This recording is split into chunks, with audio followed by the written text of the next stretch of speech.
शुरू अल्लाह के नाम से जो बड़ा मेहरबान निहायत रहम वाला है। रसूल अल्लाह और खजूर का दरख्त। सरकार दो आलम हज़रत मोहम्मद सल्लल्लाहु अलैहि वसल्लम अपने सहाबा किराम रज़ियल्लाहु ताला अन्हुम के दरमियान तशरीफ़ फरमा थे कि एक यतीम जवान शिकायत लिए हाजिर खिदमत हुआ। कहने लगा, रसूल अल्लाह सल्लल्लाहु अलैहि वसल्लम, मैं अपने खजूरों के बाग के अर्द गिर्द दीवार तामीर करा रहा था कि मेरे हमसाए की खजूर का दरख्त दीवार के दरमियान में आ गया। मैंने अपने हमसाए से दरख्वास्त की कि वो अपनी खजूर का दरख्त मेरे लिए छोड़ दे ताकि मैं अपनी दीवार सीधी बनवा सकूं। उसने देने से इनकार किया तो मैंने इस खजूर के दरख्त को ख़रीदने की पेशकश कर डाली। मेरे हमसाए ने मुझे खजूर का दरख्त बेचने से भी इनकार कर दिया है। सरकार सल्लल्लाहु अलैहि वसल्लम ने इस नौजवान के हमसाए को बुलावा भेजा। हमसाया हाजिर हुआ तो अब सल्लल्लाहु अलैहि वसल्लम ने इससे नौजवान की शिकायत सुनाई, जिसे इसने तस्लीम किया कि वाक़ईतन ऐसा ही हुआ है। अब सल्लल्लाहु अलैहि वसल्लम ने इससे फरमाया कि तुम अपना खजूर का दरख्त इस नौजवान के लिए छोड़ दो और इस दरख्त को नौजवान के हाथों फरोख्त कर दो और कीमत ले लो। इस आदमी ने दोनों हालतों में इनकार किया। अब सल्लल्लाहु अलैहि वसल्लम ने अपनी बात को एक बार फिर दोहराया, खजूर का दरख्त इस नौजवान को फरोख्त करके पैसे भी वसूल कर लो और तुम्हें जन्नत में भी एक अजीम अलशान खजूर का दरख्त मिलेगा जिसके साए की तवालत में सवार 100 साल तक चलता रहेगा। दानिया के एक दरख्त के बदले में जन्नत में एक दरख्त की पेशकश ऐसी अजीम थी जिसको सुन कर मजलिस में मौजूद सारे सहाबा किराम रज़ियल्लाहु अन्हुम दंग रह गए। सब यही सोच रहे थे कि ऐसा शख्स जो जन्नत में ऐसे अजीम अलशान दरख्त का मालिक हो कैसे जन्नत से महरूम होकर दोज़ख में जाएगा। मगर वाए किस्मत के दुनियावी मालो मता की लालच और तमा आड़े आ गई और इस शख्स ने अपना खजूर का दरख्त बेचने से इनकार कर दिया। मजलिस में मौजूद एक सहाबी अब्बा अलहदा आगे बढ़े और हुजूर अकरम सल्लल्लाहु अलैहि वसल्लम से अर्ज़ की, रसूल अल्लाह सल्लल्लाहु अलैहि वसल्लम, अगर मैं किसी तरह वो दरख्त ख़रीद कर इस नौजवान को दी दूँ तो क्या मुझे जन्नत का वो दरख्त मिलेगा? अब सल्लल्लाहु अलैहि वसल्लम ने जवाब दिया, हाँ तुम्हें वो दरख्त मिलेगा। अब्बा अलहदा इस आदमी की तरफ पलटे और उससे पूछा, मेरे खजूरों के बाग को जानते हो? इस आदमी ने फौरन जवाब दिया, जी क्यों नहीं।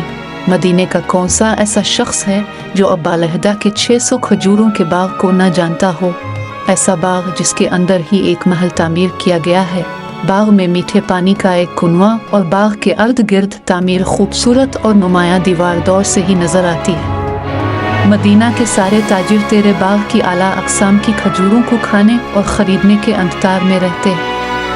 अब्बा अलहदा ने इस शख्स की बात को मुकम्मल होने पर कहा, तो फिर क्या तुम अपने इस खजूर के दरख्त को मेरे सारे बाग, महल, उनमें और इस खूबसूरत दीवार के बदले में फ़रोख्त करते हो? इस शख्स ने गैर यकीनी से सरकार दो आलम सल्लल्लाहु अलैहि वसल्लम की तरफ देखा कि क्या अक्ल मानती है कि एक खजूर के बदले में इसे 600 खजूरों के बाग का कब्ज़ा भी मिल पाएगा कि नहीं। मामला तो हर लिहाज से फ़ायदा मंद नज़र आ रहा था। हुजूर पाक सल्लल्लाहु अलैहि वसल्लम और मजलिस में मौजूद सहाबा किराम रज़ियल्लाहु अन्हुमा ने गवाही दी और मामला तय पा गया। अब्बा अलहदा ने खुशी से हुजूर अकरम सल्लल्लाहु अलैहि वसल्लम को देखा और सवाल किया, रसूल अल्लाह सल्लल्लाहु अलैहि वसल्लम, जन्नत में मेरा एक खजूर का दरख्त पक्का हो गया ना? अब सल्लल्लाहु अलैहि वसल्लम ने फरमाया, नहीं। अब अलहदा सरकार सल्लल्लाहु अलैहि वसल्लम के जवाब से हैरत ज़दा से हुए। अब सल्लल्लाहु अलैहि वसल्लम ने अपनी बात को मुकम्मल करते हुए जो कुछ फरमाया, इसका मफ़हूम यूँ बनता है कि अल्लाह रब्बुल इज़्ज़त ने तो जन्नत में एक दरख्त महज एक दरख्त के बदले में देना था, तुमने तो अपना पूरा बाग ही दे दिया। अल्लाह रब्बुल इज़्ज़त जूद व करम में बेमिसाल हैं। इन्होंने तुझे जन्नत में खजूरों के इतने बागात अता किए हैं कसरत की बना पर, जिनके दरख्तों की गिनती भी नहीं की जा सकती। अब अलहदा, मैं तुझे फल से लदे हुए इन दरख्तों की किस कदर तारीफ बयान करूं। अब सल्लल्लाहु अलैहि वसल्लम अपनी इस बात को इस कदर दोहराते रहे कि महफिल में मौजूद हर शख्स ये हसरत करने लगा, काश वो अब्बा अलहदा होता।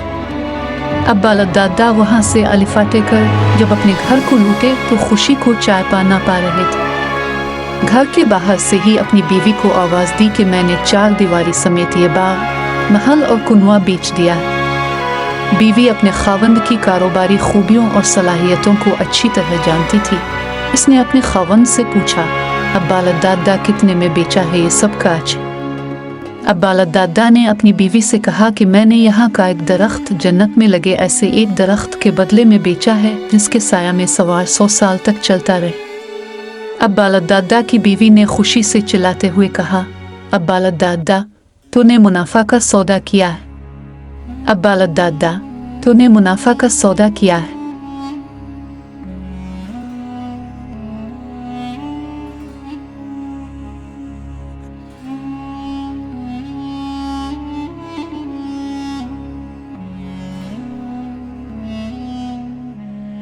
اگر آپ کو آج کی ویڈیو پسند آئی ہے تو آپ ویڈیو کو ضرور لائک کریں اور اپنے دوستوں کے ساتھ بھی شیئر کریں، اور اگر آپ نے ابھی تک ہمارا چینل سبسکرائب نہیں کیا ہے تو سبسکرائب ضرور کریں۔ ملتے ہیں کل ایک اور دلچسپ ویڈیو کے ساتھ، تب تک کے لیے اللہ حافظ۔